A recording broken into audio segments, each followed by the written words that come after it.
तो ये खबर मिली कि पार्टी के बड़े नेता शराब वाले मामले में सीबीआई के आरोपों से बरी हो गए। हमें ये पता था कि ये बिल्कुल झूठा केस है। ठीक है, उनके पास ईडी है, उनके पास सीबीआई है, उनके पास जो जांच एजेंसियां उनके तोते की तरह काम करती हैं। तोते को जो चूरी डालेगा उसके लिए मिठू मिठू बोलता है वो। तो हमें पता था कि ये गलत है, क्योंकि नई पार्टी को ख़त्म करने के लिए ये तरीके अपनाए जाते हैं, ख़ास तौर पे बीजेपी द्वारा। पहले इन्होंने बाल ठाकरे की पार्टी ख़त्म की, नामों और निशान। हम कहते नहीं कि फलां फलां का तो नामों निशान मिटा दिया। ये नाम भी मिटाते हैं, उनका निशान भी मिटाते हैं, उनका तीर कमान भी ले गए छीन के। और ऐसे ही उनका शरद पवार की पार्टी का किया, ऐसी चौटाला दुष्यंत चौटाला की पार्टी का किया, ऐसी नवीन पटनायक के साथ किया। ठीक है ना। ये वो है, वो कहते नहीं कि जो सपनी होती है वो खुद की अंडी खा जाती है। इनके साथ तो जिसने अलायंस कर लिया समझ लो ख़त्म कर दिया बस वो। तो ये चाहते थे कि आम आदमी पार्टी क्यों नहीं ख़त्म हो रही, तो इनके नेताओं को अंदर कर दो।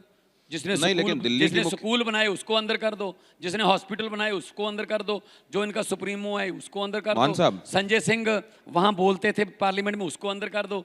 अब माननीय हाई कोर्ट ने ये कह दिया कि ये तो केस भी नहीं चल सकता। मैं बरी थोड़ी कह रहा हूं कि बरी हो गए, अरे केस ही नहीं चला। वो कहते हैं आपके पास ऐसे सबूत ही नहीं है, इतने डॉक्यूमेंट ही नहीं है कि केस ही नहीं बनता जी।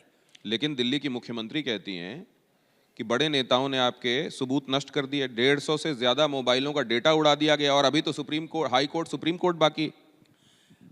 इसको जीत की तरह क्यों प्रस्तुत किया जा रहा है? आप मुझे ये बता दीजिए कि सीबीआई किसकी है, फिर बिना सबूतों के इन्होंने कैसे गिरफ्तार करके जेल में डाल दिया? ये खुद ही बना लेते हैं। इनको ये पता होता है कि थोड़ी टाइम के लिए अंदर करना है, जब इलेक्शन है उसके बाद जा तो अपने साथ आ जाओ। मनीष सिसोदिया पर बहुत दबाव डाला गया कि आप आम आदमी पार्टी जो छोड़ दो, बीजेपी ज्वाइन कर लो, आप पे सारे केस। क्योंकि ये वॉशिंग मशीन है ना बीजेपी, जो भी दाग दूग लगे हुए हैं वो वॉशिंग मशीन में से निकाल दो। और ऐड भी आजकल ऐसे आते हैं, दाग अच्छे हैं, है ना। तो ये जिसको कहते थे कि 70,000 करोड़ का घोटाला किया है, वही इन्होंने डिप्टी सीएम बनाया बाद में।